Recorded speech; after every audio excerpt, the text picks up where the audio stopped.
دنیا کے اندر بہت عریانی عام ہو رہی ہے، فحاشی عام ہوتی جا رہی ہے، مگر ایسے بھی لوگ ہیں آج کے زمانے میں بھی جو نیکی تقوی کی زندگی گزارتے ہیں۔ اگر یہ کچھ چیزیں نہ ہوتی تو شاید اللہ تعالیٰ دنیا کی بساط کو لپیٹ دیتے ہیں۔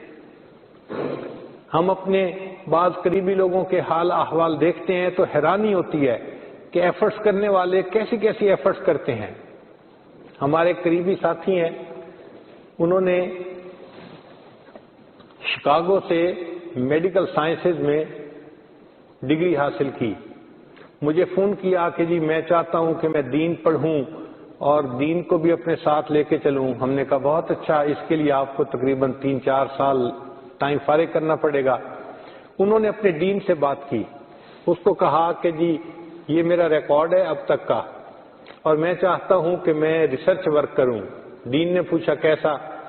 اس نے کہا کہ دیکھیں مسلمانوں کے پیغمبر اسلام نے اپنی گفتگو میں یعنی احادیث میں کچھ سائنس کے عنوانات پہ بھی گفتگو کی ہے، میں ان پہ اوپر ریسرچ کرنا چاہتا ہوں کہ اب موسٹ ماڈرن سائنس کا زمانہ ہے تو ان کی باتوں میں جو سائنس سے متعلق باتیں تھیں ان کا انالیسس کرنا چاہتا ہوں۔ اس نے کہا بہت اچھا۔ چنانچہ ڈین نے کہا کہ آپ کو ہم 4 سال کے لیے فارغ کر دیتے ہیں اور آپ 4 سال کے بعد جب آئیں گے تو یہیں سے آپ آگے اپنا کام سٹارٹ کر سکیں گے۔ جب ان کو 4 سال کا وقت مل گیا تو انہوں نے مجھے کہا کہ جی اب میں کیا کروں؟ میں نے کہا جی آپ جو ہے نا آئیں، ہم آپ کو 8 سال کا کورس 4 سال میں کروانے کی کوشش کرتے ہیں۔ چنانچہ ہم نے کچھ ٹیچرز کا انتظام کیا اور ان کو ایکسپلین کیا کہ دیکھو یہ بندہ بہت ہی ہائی آئی کیو لیول کا بندہ ہے۔ جو علماء 8 سال میں کورس پڑھتے ہیں نا بخاری شریف تک کا، وہ ہم نے اس کو 4 سال میں کنڈینس کر کے پڑھا دینا ہے۔ انہوں نے کہا بہت اچھا، اللہ کی شان کہ اس بچے نے 4 کی بجائے 3 سال میں ہی بخاری شریف تک کا سب کورس مکمل کر لیا، ایک ایک کتاب پڑھی اس نے۔ شیخ الحدیث فرماتے تھے کہ میں نے اپنی زندگی میں اتنا ذہین انسان نہیں دیکھا، اس کو اللہ نے فوٹوگرافک میموری دی ہوئی ہے، مگر یہ تو دل کے اندر طلب ہوتی ہے تب فوٹوگرافک میموری کام کرتی ہے، ورنہ تو انسان کی عقل پہ پردے پڑ جاتے ہیں۔ اب جب اس نے کر لیا تو کہنے لگا جی اب کیا کروں؟ میں نے کہا آپ بتائیں۔ کہنے لگا کہ میرے پاس 1 سال ہے، مجھے بہت شوق ہے، میں قرآن پاک حفظ کر لیتا ہوں۔ میں نے کہا بہت اچھا۔ اللہ کی شان اس نے 8 مہینے کے اندر پورا قرآن پاک حفظ کر لیا۔ پھر اس کے بعد کہنے لگے جی اب کیا کروں؟ 4 مہینے ہیں۔ میں نے کہا آپ آئیں اور سفر میں بھی ساتھ رہیں اور رمضان کے اعتکاف میں بھی ساتھ رہیں تاکہ آپ کو ذکر و سلوک کے اسباق میں آگے بڑھائیں۔ اللہ کی شان کہ اس نے 4 مہینے اتنا اچھا ذکر مراقبہ کیا، اس کی کیفیات بہت اچھی تھی، تو میں نے رمضان کے بعد ان کو ذکر و سلوک میں اجازت خلافت بھی دے دی۔ اب اس نے 4 سال میں گویا 3 ڈگریز حاصل کر لی، ایک وہ باقاعدہ باضابطہ عالم بھی بن گئے اور حافظ بھی بن گئے اور ان کو سلسلے کے آگے اشاعت کی اجازت بھی مل گئی۔ پھر کہنے لگے جی میں کیا کروں؟ میں نے کہا واپس جائیں، آپ نے وہی اپنی ڈاکٹری والی لائن کو کرنا ہے، ساتھ ساتھ دین کا کام بھی کرنا ہے۔ وہ واپس گئے۔ امریکہ میں جو ڈاکٹر اپنے پریکٹیکل لائف میں انٹر ہونے لگتا ہے اس کو ایک امتحان دینا پڑتا ہے، اس کو کہتے ہیں USMLE ٹیسٹ، اور یہ ٹیسٹ اتنا مشکل ہوتا ہے کہ بہت لوگ روتے ہیں۔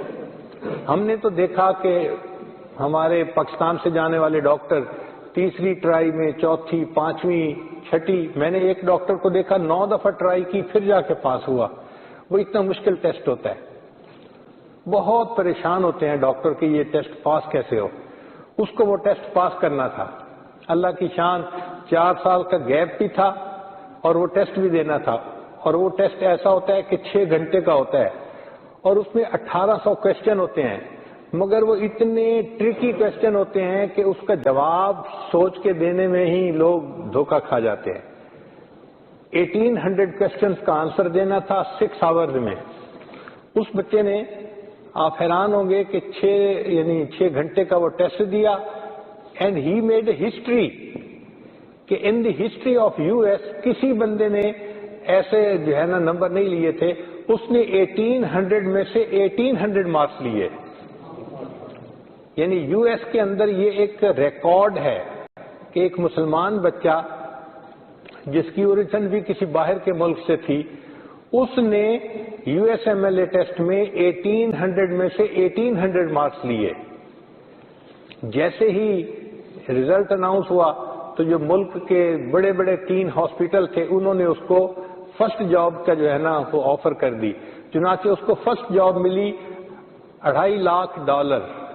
اس پر اس کی جاب سٹارٹ ہوئی. اس وقت وہ بچہ ڈی این اے کے ذریعے کینسر کا علاج کرنا اس کے اوپر ریسرچ کر رہا ہے. اب آپ ذرا غور کریں کہ نوجوان ہے اور امریکہ جیسے ملک میں رہ رہا ہے, وہاں پر گناہوں کے راستے پہ جانے میں کیا رکاوٹ ہے اس کے لیے؟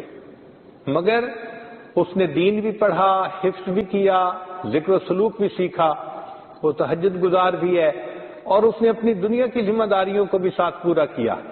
اور یہ نہیں کہ وہ فارغ بیٹھا ہوا ہے, بلکہ ایک ایسا ریسرچ ورک کر رہا ہے کہ جو دنیا میں اور کہیں نہیں ہو رہا.